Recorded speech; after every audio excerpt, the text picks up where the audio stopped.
नुपुर शर्मा मामले में माननीय न्यायालय की टिप्पणी का स्वागत, मौलाना तौकीर रजा खान। आदाब, आप देख रहे हैं अपना मनपसंद चैनल तेज बरेली न्यूज। लोकतंत्र में यकीन रखने वालों का भरोसा और मजबूत हुआ। मौलाना तौकीर रजा खान उदयपुर में दर्जी की हत्या निंदनीय, आरोपियों को कड़ी सजा मिलनी चाहिए। मौलाना तौकीर रजा खान आरोपी भाजपा का पदाधिकारी, उच्च स्तरीय जांच होनी चाहिए।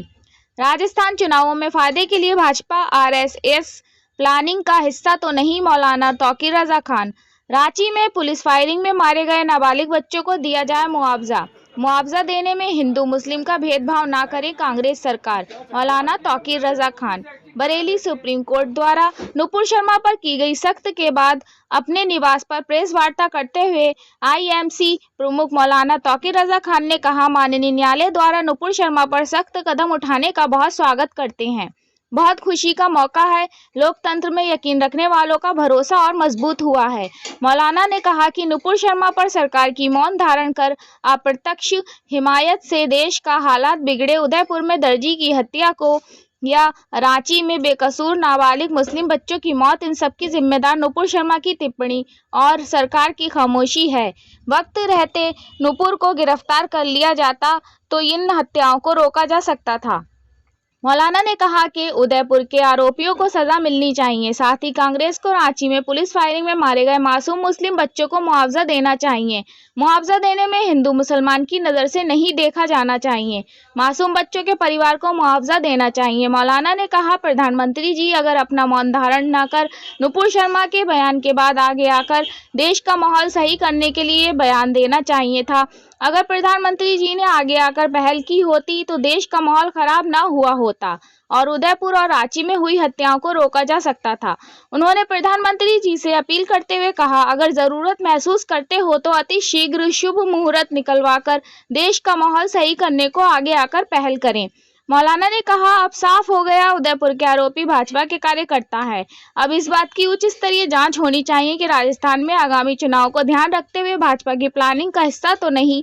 ये भी जांच होनी चाहिए कि जो लोग देश में हिंदू मुस्लिम की राजनीति करते हैं उनके तार इन आरोपियों से कितने गहरे हैं। प्रेस वार्ता में डॉक्टर नफीस खान, नदीम खान, मुनीर इदरीसी, गोलू मिर्जा मौजूद रहे। रिपोर्ट जमीर अहमद। जिनके बाद एक खुशी का मौका आया है और वो खुशी आप तमाम लोगों से साझा करने के लिए आप लोगों को बुलाया है और आप लोगों के जरिए पूरे देश से हम वो खुशी साझा करना चाहते हैं। और वो खुशी ये है कि अगरचे सुप्रीम कोर्ट ने कोई ऑर्डर नहीं किया है, उन्होंने संज्ञान लिया है, टिप्पणी की है और बहुत सख्त टिप्पणी की है। ये काम पहले हो जाना चाहिए था, देर से हुआ। जितने वाक़यात हो गए हिंदुस्तान में, अगर ये इस किस्म का बयान, इस किस्म के कार्रवाई पहले सामने आ गई होती तो शायद ये माहौल ना बना होता।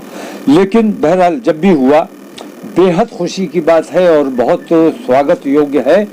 और मैं समझता हूँ कि लोकतंत्र में यकीन रखने वाले तमाम हिंदुस्तानी और जो लोग नाउम्मीद हो चले थे न्यायपालिका से, उनका न्यायपालिका में विश्वास बढ़ा है, एतबार मजबूत हुआ है। और मैं समझता हूँ कि हिंदुस्तान की अदलिया अगर मुश्तबा हो जाएगी तो फिर हिंदुस्तान में कुछ नहीं बचेगा। अदलिया को हिंदू मुसलमान और तमाम चीज़ों से ऊपर उठकर, किसी पार्टी के दबाव में नहीं, सत्ता के दबाव में नहीं, अदलिया को अपने तरीके से फैसला करना चाहिए। यही सबसे बड़ा लोकतंत्र है। और न्यायपालिका अपना किरदार अगर ठीक रखती है, जैसा कि कल जो कार्रवाई सामने आई है, उससे हिंदुस्तान में लोकतंत्र में यकीन रखने वाले लोगों को बहुत राहत महसूस हुई। सुप्रीम कोर्ट का कल जो टिप्पणी आई नुपुर को लेकर, दिल्ली पुलिस को लेकर, कि उन्होंने बहुत सारा कहा कि हमारे मुंह मत खुलवाइए अपने हेड कॉर्पोरेटर, इसको आप किस तरीके से देखते हैं? नहीं, पकड़ ले। हमारा मुंह मत खुलवाइए का मतलब ये है कि बहुत दिन से वो कुछ बोलना चाहते थे, बेचैन थे बोलने के लिए। देश का जो माहौल खराब हो रहा था उसके लिए हमारे देश की अदलिया बेचैन नहीं होगी तो कौन होगा। लेकिन वो भी शायद इस इंतजार में थे कि हुकूमत को फैसला लेना चाहिए। मैं ये कहता हूं कि हिंदुस्तान का जो माहौल बिगड़ा है, जो हालात बने हैं, कितने लोगों की मौतें हो गई, कितने लोग जेल में चले गए, कितने लोगों के साथ ज्यादतियां हो गई। अगर नरेंद्र मोदी ने पहले इस पे निर्णय ले लिया होता, कोई बयान जारी कर दिया होता, तो मैं समझता हूं कि शायद मुल्क के ये हालात ना बने होते और सुप्रीम कोर्ट को इस किस्म की टिप्पणी नहीं करनी पड़ती। तो सुप्रीम कोर्ट आखिर में मजबूर होकर, जब उसने देखा कि हुकूमत बोलने को तैयार नहीं है, तब मजबूर होकर उन्होंने फैसला लिया है और बोले हैं। मैं उनका तहे दिल से शुक्रगुजार हूँ, उनका जितना शुक्रिया किया जाए कम है। नरेंद्र मोदी जी से मैं एक बार फिर ये अपील करता हूँ कि जिस गुरु को मानते हो उससे मुहूर्त निकलवाइए और अपनी लबकुशाई आपकी बेहद जरूरी है। जब तक आप कोई बयान जारी नहीं करेंगे, कोई निर्णय नहीं लेंगे, तब तक मुल्क के हालात को काबू में किया जाना मुश्किल है, बहुत मुहाल है। इसलिए देश का मुखिया होने के नाते आपकी जिम्मेदारी है कि इस माहौल को आप कंट्रोल करें और सबके साथ और सबके विकास की बात करते हो। वहां पे कांग्रेस के लिए भी मैं कहना चाहूंगा कि कांग्रेस ने उदयपुर में जो वाकया हुआ, वहां कांग्रेस ने उनको मुआवजा देने का ऐलान किया, लेकिन रांची में भी कांग्रेस की हुकूमत मानी जाएगी, कांग्रेस की लाइन से हुकूमत चल रही है। लेकिन वहां जो 13-14 साल के बच्चे पुलिस की गोली से मार दिए गए, उनको कोई मुआवजा क्यों नहीं दिया गया, ये हमारा सवाल कांग्रेस से है। तो मुआवजे में भी अगर हिंदू मुसलमान चलाया जा रहा है तो इससे ज्यादा घिनौना क्या अपराध हो सकता। एक चीज और, कन्हैया लाल के जो कातिल हैं, जिन्होंने घृणित अपराध किया, उनके लिए फांसी की मांग करेंगे जैसे कि देश में उठ रही है। मैं बिल्कुल, उन्होंने अपराध करना और बात है, गुस्से में झगड़ा हो गया, हमने गुस्से में कत्ल कर दिया, ये एक बात है। लेकिन पूरी प्लानिंग करके, प्लान है सारा, और पहले वीडियो बनाई और उस वीडियो को बाद में जारी किया कत्ल करने के बाद, इसका मतलब ये है कि आप मुनज़्ज़म साजिश रच के आए, आपने पूरा प्लान किया। आपको फांसी से भी बड़ी जो सजा हो सकती है वो दी जानी चाहिए, सरेआम ऐसे लोगों को फांसी दी जानी चाहिए।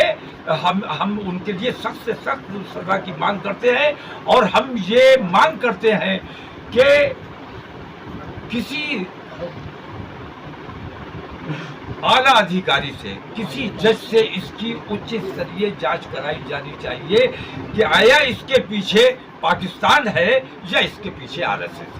कमलेश तिवारी की वाइफ को धमकी दी गई है पत्र के द्वारा, उर्दू में पत्र फेंका गया, क्या कहना है कमलेश तिवारी? इसकी हत्या हुई, मेरी जानकारी में नहीं है। नहीं, एक सवाल है इसमें कि आपने ये फरमाया कि अदलिया को अगर इससे पहले फैसला कर ले लेना चाहिए था, बंद कर लो, तो इस ताखीर के लिए कौन जिम्मेदार है? हुकूमत जिम्मेदार है। हुकूमत का इंतजार किया गया, ये फैसला हुकूमत को करना था, इस पे निर्णय हुकूमत ने लेना था। जैसे भारतीय जनता पार्टी ने फौरन निर्णय लिया, अपनी पार्टी से उसे निकाल दिया। हुकूमत को फैसला लेना चाहिए था कि इसने अपराध किया है, इसको जेल में जाना चाहिए। इसके राब्ते में थे, अल्पसंख्यक मोर्चा के राब्ते में थे, और ये पेड हैं ये लोग, या इनको कोई और किसी किस्म का लालच देने, क्योंकि अगर इन्होंने मुसलमान की हैसियत से और मुसलमान होने की वजह से, नुपुर शर्मा की नाराजगी की वजह से, या कन्हैया लाल के परिवार के गम में मैं बराबर का शरीक हूँ, और मैं उदयपुर जाऊंगा भी। अभी हालात थोड़े कशीदा है, जरा नॉर्मलाइज हो जाए तो मैं वहां जाऊंगा भी, उनके घर वालों से मुलाकात भी करूंगा, और जो हो सकेगा अपनी तंजीम की तरफ से मैं उनको नजर भी करके आऊंगा। तो मुसलमान की हैसियत से अगर उन्होंने ये काम किया होता तो कम से कम अपने बच्चों का कोई इंतजाम किया होता। वो भीख मांगेंगे, क्या करेंगे? उन्होंने अपने अहले मोहल्ला, अपने दोस्त अहबाब, अपने रिश्तेदारों के बारे में सोचा, अपने कौम के बारे में सोचा होता कि हमारे इस गिर्द से, और जिस किस्म के उन्होंने हथियार लहराए, मैं तो हैरत करता हूँ कि ये हथियार कहाँ से आए इनके पास। मैंने पहली बार इस किस्म के हथियार देखे हैं। इसके पीछे मतलब आपने हिंदुस्तान में ऐसे हथियार नहीं देखे तो कहीं पाकिस्तान के तो नहीं हथियार? नहीं, इसके पीछे आरएसएस और भारतीय जनता पार्टी की मिली जुली साजिश है, इसके अलावा कुछ नहीं है। डन, बहुत बढ़िया। शरीयत या मजहब इस किस्म की तालीम नहीं देता है, और सर तन से जुदा करने का हक तो मेरा मानना यह है कि दुनिया में आज जो इस्लामी ममालिक हैं उनके सरबराहों को भी सर तन से जुदा करने का हक नहीं है।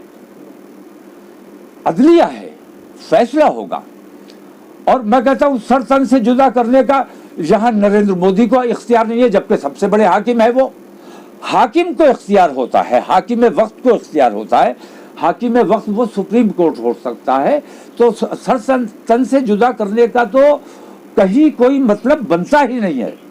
और ये ना कोई इस्लामी नारा है, ना इसका इस्लाम से कोई ताल्लुक है। ये बार बार वाज़ेह कर दिया गया। मैं ये बता रहा हूँ कि इस्लाम से इनका ताल्लुक जोड़ा जा रहा है। इनका नाम मुसलमान है, लेकिन ये आरएसएस के राब्ते में थे, अल्पसंख्यक मोर्चा के राब्ते में थे। और ये पेड हैं ये लोग, या इनको कोई और किसी किस्म का लालच देने? क्योंकि अगर इन्होंने मुसलमान की हैसियत से और मुसलमान होने की वजह से नुपुर शर्मा की नाराजगी की उसके बाद वो नहीं, पाकिस्तान बहुत लोग पाकिस्तान जाते हैं, बहुत लोग सऊदीया जाते हैं। अभी भी लाखों हिंदुस्तानी सऊदीया में हैं, हज को गए हुए हैं। पाकिस्तान ये गया 13 या 14 में। इसका मैं देख रहा था टीवी चैनल वाले, वो कह रहे थे कि इसका ब्रेन वॉश किया गया, इसको ट्रेनिंग दी गई। तो 13 या 14 में इसका ब्रेन वॉश किया गया था, तो 13 से 14 अब असर अब 22 में आके हुआ। तो इस किस्म की जो मीडिया जिस किस्म की हरकतें कर रही है, ये हमारे देश के लिए बहुत घातक है। मैं सुप्रीम कोर्ट से दरख्वास्त करता हूं कि नुपुर शर्मा और नवीन जिंदल पर लगाम कसने से पहले इन तमाम चैनलों पे लगाम कसी जानी चाहिए जो हिंदू मुस्लिम रात दिन परोसने का काम कर रहे हैं। ये मुझे अंदेशा इस बात का है कि ये लोग इस देश में गृह युद्ध करा देंगे अगर इन पर लगाम नहीं लगाई गई। इनकी जबानों पे, इनके एंकरों की जबानों पर लगाम नहीं लगाई गई तो ये और नुपुर शर्मा और नवीन जिंदल पैदा कर सकते हैं। यहाँ आरिफ मोहम्मद खान ने कहा है कि ये मदरसे जो होते हैं ये उसकी तालीम का हिस्सा था। आरिफ मोहम्मद खान साहब गवर्नर हैं, मदरसे जिम्मेदार हैं, उनकी पढ़ाई जिम्मेदार है उनकी। आरिफ मोहम्मद खान बहुत काबिल शख्सियत है, हमारे दोस्त है और मैं उनकी बहुत इज्जत भी करता हूँ। लेकिन उनसे इतना सवाल ज़रूर करना चाहूँगा कि ये उन्होंने पाकिस्तानी मदरसों का जिक्र किया है या हिंदुस्तानी मदरसों का जिक्र किया है? हिंदुस्तानी मदरसों का अगर जिक्र किया है तो किसी एक मदरसे के बारे में वो बताएं। उनकी काबिलियत, उनकी शख्सियत अपनी जगह, लेकिन इस मामले में मैं समझता हूं कि हिंदुस्तान के मदारिस इस्लामिया जितने भी हैं वहाँ सिर्फ प्यार, मोहब्बत और हम आहंगी का पैगाम दिया जाता है। आतंकवाद और दहशतगर्दी और इस किस्म की चीज़ों का कहीं जिक्र नहीं होता। अल्लाह रसूल की बात होती है। अगर अल्लाह रसूल की बात आरिफ मोहम्मद खां को लगता है कि ये आतंकवाद है तो हर मदरसे में आतंकवाद होता है। वरना किसी एक मदरसे की को चिन्हित करके बताएं कि किस मदरसे में आतंकवाद पढ़ाया जाता है। हम उस मदरसे की तहकीक करते हैं, हम बताते हैं कि किस मदरसे ने क्या किया है। तमाम मदारिस इस्लामिया जो है वो मजहब की तालीम देते हैं और दीन का काम करते हैं, अल्लाह रसूल की बात करते हैं। वहाँ पे आतंकवादी जैसी तालीम आरिफ मोहम्मद खान जिन लोगों के